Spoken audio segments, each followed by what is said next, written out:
Hello, I'm Stephen Carroll. Welcome to your essential business briefing. Coming up, India's economic growth hits the brakes. We're asking, what's gone wrong? The motor industry takes a battering from the downturn, but do car makers think there's any recovery in sight? And we speak to one overseas investor who says there are plenty of reasons to be optimistic about India.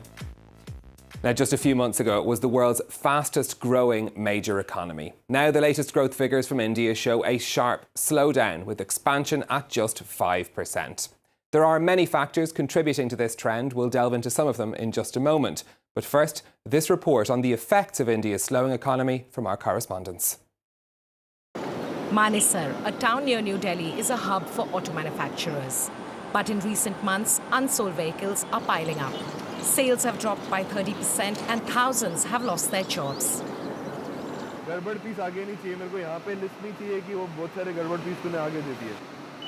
In this factory where spare parts are manufactured, most of the machines have come to a standstill. This is all the stock that we have right now, which is kind of gone pending because of lack of schedules and slowdown that we are accumulating over here. And this is just for this plant. We have 2 more plants and we have more stock. According to this entrepreneur, the slowdown is likely to have serious consequences for the economy. We contribute 50% of manufacturing GDP to the country. And if this industry sees a slowdown, you can imagine the amount of job losses, you can imagine the trickle-down effect on the economy, on the consumption. For many analysts, the policy of demonetization had a direct impact on growth. In 2016, the Indian government withdrew over 85% of all currency in circulation to combat money laundering. This was a deadly blow for an economy that is still heavily dependent on cash transactions. Within 6 months of demonetization, employment losses amounted to 23 to 38%. The demand has been very badly hit. It's a slowdown and for the GDP growth rate. But for large segments of the economy, it is indeed a crisis. Recently, the Indian government withdrew an unprecedented 22 billion euros from the country's central bank to revitalize the economy. We'll hear more from car makers about India in a moment, but first, Kate Moody has been looking at the country's broader economic picture. Kate. Stephen, India is growing at its slowest pace in 6 years. From April to June, GDP expanded just 5% compared to 8% in the same period a year ago. The IMF forecast for 2019 as a whole has been cut to 7%. Much of India's labour market is informal, making it hard to verify unemployment data, but reports suggest it's at its highest level in decades. One think tank says 11 million jobs were cut last year alone. For the last decade, growth has been powered in large part by consumer spending, which is now slowing. Private consumption grew at an annual rate of just 3.1% from April to June. That's compared to 7% the previous quarter.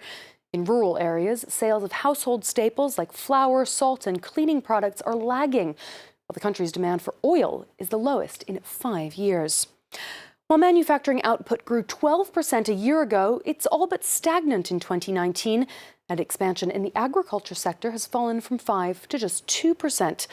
Government spending, meanwhile, is on the rise and has been one of the main contributors to growth this year. That's just one of the efforts to reverse the slump. India's central bank has cut interest rates 4 times this year and injected nearly $10 billion into the banking system, while 10 state-owned banks will be merged into 4 to boost lending. Tax breaks for startups and car purchases are also on the horizon. Stephen? Kate, car makers will be pleased to hear there could be help on the way. New passenger car sales slumped by 41% in August. And as we've been hearing, it's a key sector for employment in the country.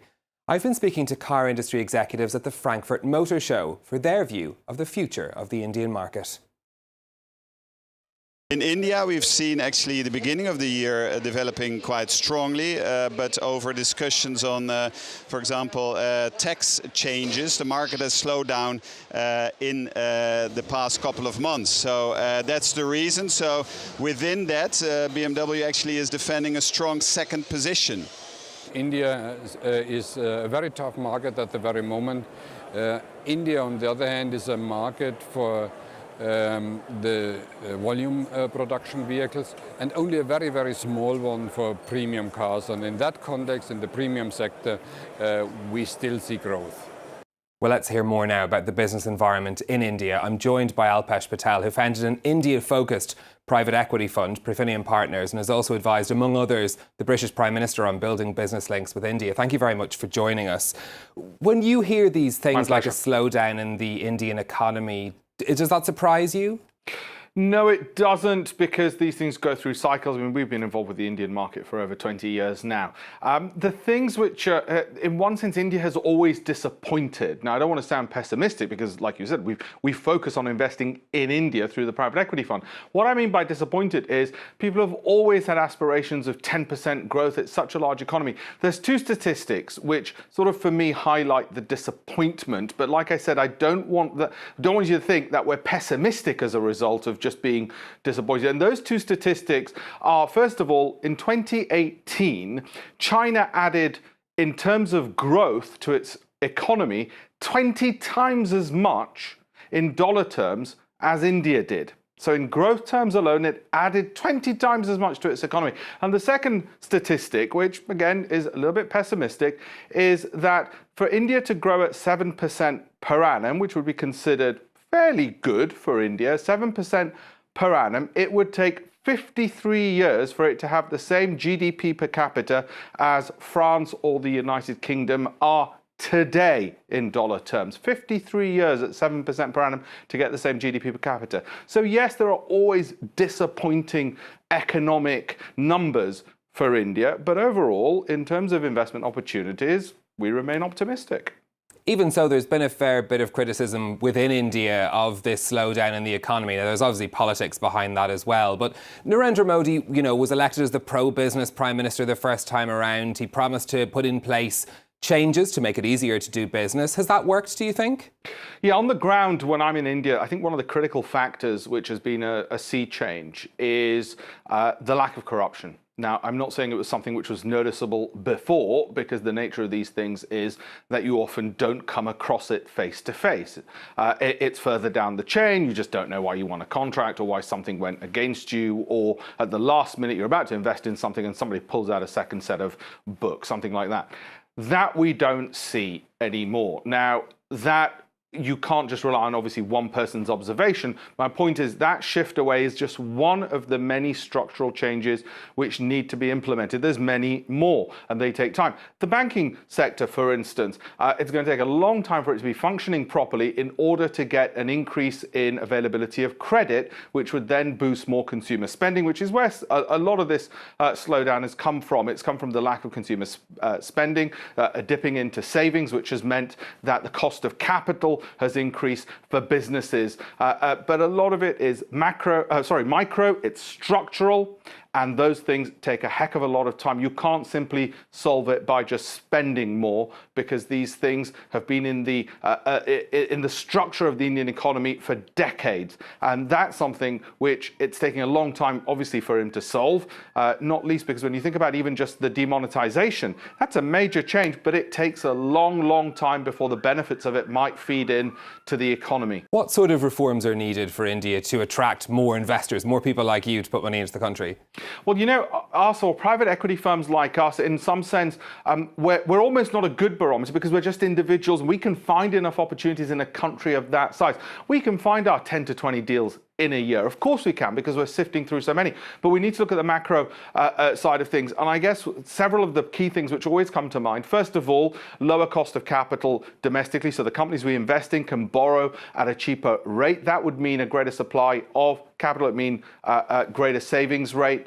It would mean greater confidence in the economy. It would mean more banks being freer to lend more. Now, that's obviously going to be a concern for all economies because of what happened during the credit crunch. They don't necessarily want to be lending more freely, having easing credit controls. I would also list regulatory changes, which would mean regulations are reduced. But obviously in an economy such as India's, regulations are often there for very good reasons, because it would otherwise lead to abuse, and abuse of the weakest in society. So whilst I can say to you as a business person in my own self-interest, hey, let's just wave a wand and remove these things and I'll do very well, well, actually there'll be others who'll abuse the system, not necessarily business people, there'll be other people who'll abuse the system and take advantage of the weakest in society. So we appreciate these things have have to happen slowly and carefully, and that's what the government would say. And it's wrong to measure it purely in economic numbers. We've got to measure it also in terms of social welfare and what's happening on the ground in terms of protecting the social and economic rights of those people, like I say, the weakest in society, of which obviously India, by its very nature, has a disproportionately larger number than a France or a UK would have. And are you optimistic then about India's economy going forward? Most definitely, though that could just be my my entrepreneurial genes. But the other reason is, when you're looking at these kind of growth rates and what India is adding in terms of growth, whilst I said it was 1/20th, just 5% of what China, because of its bigger economy, added last year. Nevertheless, at least it's growing, and it's growing at a pace. It's not. I think it's rarely made anywhere near a 10%. It's always had those ambitions, but at least you're in a position to talk about it. When I look at how the technology scene has been expanding in India, which gives employment to younger people, even in smaller places like Gujarat, the state I'm from, and the cities there. So we're really looking at the micro level, not just the Mumbais and the Delhis, but I'm delving into more the towns and the job creation there due to that. And for the younger people, because it's got a very young population, I see a lot to be optimistic about, and they're sort of rowing in the right direction for that. When I look at the budget deficit, it's nothing to worry about in terms of debt to GDP. Look at inflation as a whole. Of course, there are people who will say, look, I don't have enough money to save after I've put food on the table. But I'm talking about, as a broad brush approach, there's a heck of a lot to be optimistic about when we continue being investors. Okay, good note to finish on. Thank you very much, Alpesh Patel, founder of Profinium Partners, joining us on the programme. Well, that's it from us for this week, but you can always find the best of our business coverage on our website, on our Facebook page, France 24 Business, and you can tweet me with your comments at NewsStephen. Until next time, thanks for watching.